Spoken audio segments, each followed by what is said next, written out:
breaking news.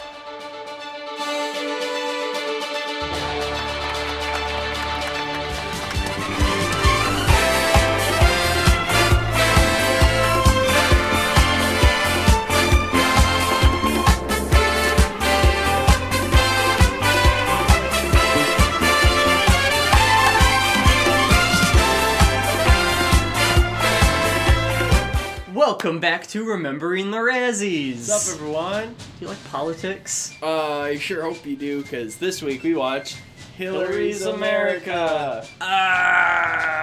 Oh, boy. Do you remember 2016? Um, Because I wish I didn't. there was a movie made that year. Yeah, by Dinesh D'Souza, famous political criminal Dinesh D'Souza. And this is a documentary about Democrat bad. Yeah, that's pretty much That's all it's really about. it. It's called Hillary's America, and I thought it'd be a lot more about Hillary Clinton. Yeah, and unfortunately, it was not. You would think a documentary title that would have more of a focus, but this documentary doesn't have much of a focus besides Democrat bad, and it's just a incoherent mess. I mean, not necessarily its message. Its message is pretty much the same thing for like an hour and a half. Yeah. Everything that it portrays is so cartoonish and evil, it's really hard to take seriously. I read a review while we were watching the movie that's like the movie is so incoherent that they can't even give a synopsis, and I agree. Right. Because I don't think we can literally give a synopsis for what it is. Basically, Democrats from 150 years ago were racist, so Democrats today are racist. The party's never switched, even though you will find that a lot of values that Democrats held 100 years ago are now held by Republicans, and vice versa. Andrew Jackson bad. Clinton's bad. I'll be honest, anything starring,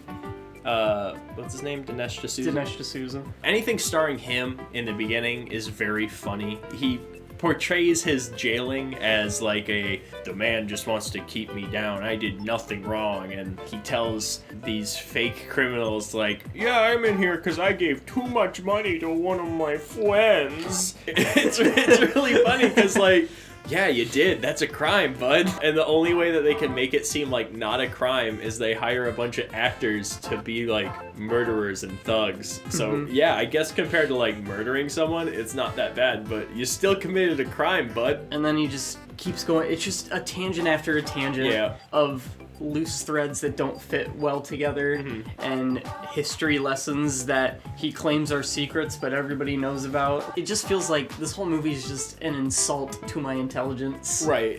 Like the first half of the movie, essentially the message is slavery was bad.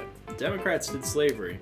Democrats bad. It just harps on that point for like 30 minutes, and it's like, yeah, slavery bad. Yeah. Everyone thinks slavery bad. What about it? It's like, yeah, we know that the Democratic Party in particular committed these crimes. No one's fighting against that. Yeah. Andrew Jackson was a Democrat. He did all that shit, yes. Woodrow Wilson was a racist piece of shit. We know this. Yeah. It's not a secret. Yeah, anyone will say that. The very obvious counterpart to all of this is that the party's essentially, throughout the 1900s, because he's very insistent that, well, they didn't all switch at the same time, so it's not valid. But like, throughout the 1900s, the Democratic and the Republican parties switched values. As soon as it gets to like current times, when he starts talking about the Clintons, he immediately drops the race thing. Up until the 60s, he's like, yeah, well, the Democrats were doing all this bad shit. But then as soon as like a majority of the switch in policy happens, he's like, and they're still racist today. Don't ask about it though. No, the whole like last third of the movie is Bill Clinton's a rapist. And again, we know this. Yep. This is not new. Right. It is a slog to get through. I mean, I don't see anyone watching this movie for enjoyment. Oh, and if I could just criticize one more thing. So this is in the form of a documentary, right? I would go as far to say 95% of this movie is done verite, which is essentially you just stage scenes and act them out. So it's like a fictional movie with just narration, which if 95% of your factual documentary has to be scripted and fiction, it's not a very good documentary. Sure, there can be arguments out there that you can make against the Democratic Party. Every political party is kind of shit, but like, you kind of discredit yourself when you don't use proper sources, I guess. It's not a good argument, it's not a good movie. Now that we are past this, because if anything, you can argue that this was a propaganda film against Hillary Clinton during the 2016 election. Now what? Like, the movie exists. No one's gonna go back and watch this movie. The funniest thing is at the end, he's like, everybody should go vote. I can't vote because I'm a criminal, Yeah. but everybody else should go vote. I just committed election fraud, but I guess you guys go vote. Oh man, such a fucking waste of time. Yeah, even if you're a Republican, I don't think that a Republican is going to sit through this and watch it unless you actively watch like conspiracy videos on YouTube. I think that's who this is marketed towards in today's day and age. I mean, we watched Razzies for fun, and this was like, there's nothing even ironically funny about this. Yeah, I don't have a lot to say about it other than that. Yeah, let's just move on, because I'm not gonna argue every point that they have in the movie. Like, This movie has the energy of, if you believe all this stuff, if you are 100% on Dinesh D'Souza's side, ooh, it's hype. there is no turning you. Yeah, There is right. no convincing you otherwise. Yeah. So Anyone who is not insane will either see this movie as boring or just lies. yeah. So Anyway, do you want to talk about what this was nominated for? let's talk about what this was nominated for. This was nominated for 5 Razzies and won 4. Worst Actress, Worst Actor, Worst Director, and Worst Picture. Let's start with Worst Actress. It was not a lot of screen time, but this is the woman who played a young Hillary Clinton. Let me throw one shot up. They definitely play her up as like this evil mastermind Yeah. who had the whole thing planned out. And she is bad. Yeah. Like, for the 10 minutes that she's on Yeah. screen, it is... She's a caricature.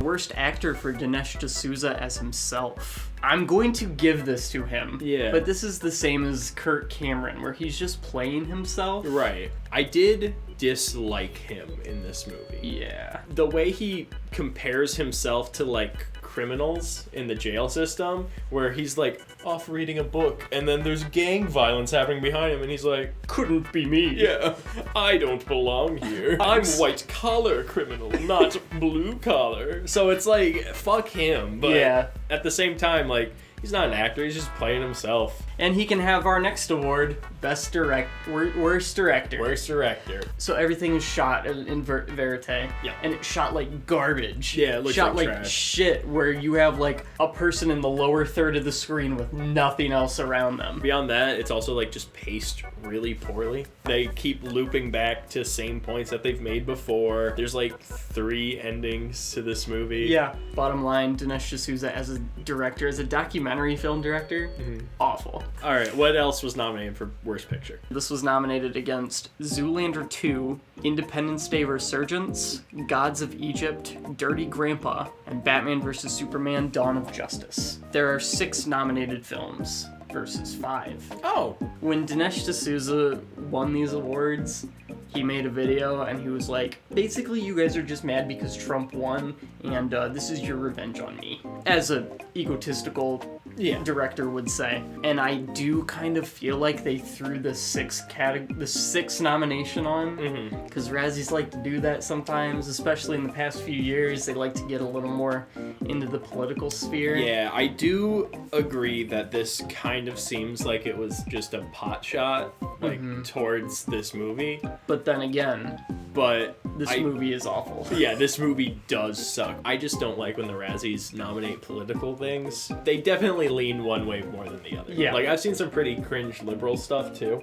and those never get nominated. I'm also not going to expend any more energy into defending this film. It's bad. I just don't know if it should have won, like, Worst Picture of the Year. I mean, comparing it to these other movies, like, they're all bad. Yeah. Right. At least, Zoolander, Dirty Grandpa are comedies. At least Batman vs. Superman, Gods of Egypt, and Independence Day are like popcorn flicks. I mean, yeah, nobody sees documentaries, but at the same time, like, seeing this documentary, it is in line with these other Yeah. ones, so I don't mind giving this Worst Picture. I guess. And this is for future Razzies as well. I think if the Razzies want to go for a political thing, especially if it only made 13 million, it's not that big, they should just let that movie, like, fade into the obscurity of time. 10 years from now, 2 schlubs like us are gonna want to watch the Razzie movies, and then they're gonna see this. Right. Whereas you could have just never let anybody talk about this again. Yeah, just don't bring it up. And oh no, that movie doesn't exist anymore. Yeah. Yes, it is terrible. I wouldn't recommend this to literally anyone. So, yes, worst picture. Batman v Superman is also unenjoyable, though. I will say, you and I tried to watch Batman v Superman, couldn't finish it. That's true. You want to rank this? Let's rank this. Okay. Let's start with best made.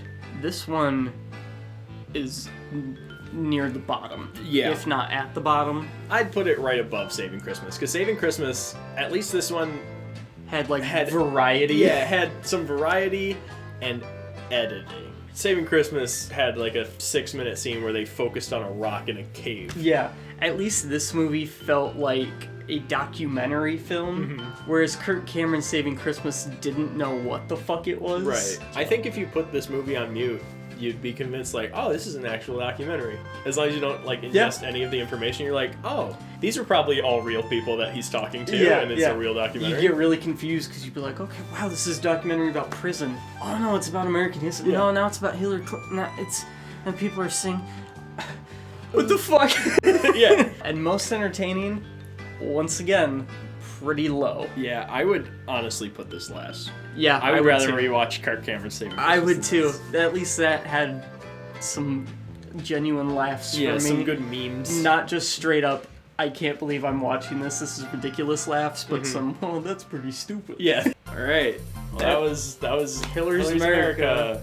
Thank God we don't live in that. Yeah. We would have had a pretty bad future if that happened. Yeah, nothing. This is the better future. We're in the good timeline. Yeah. What are we watching next week? Next week, we are watching my least favorite movie of all time. Yeah. I don't think I've ever seen a movie that I hate more, and then I have to watch again.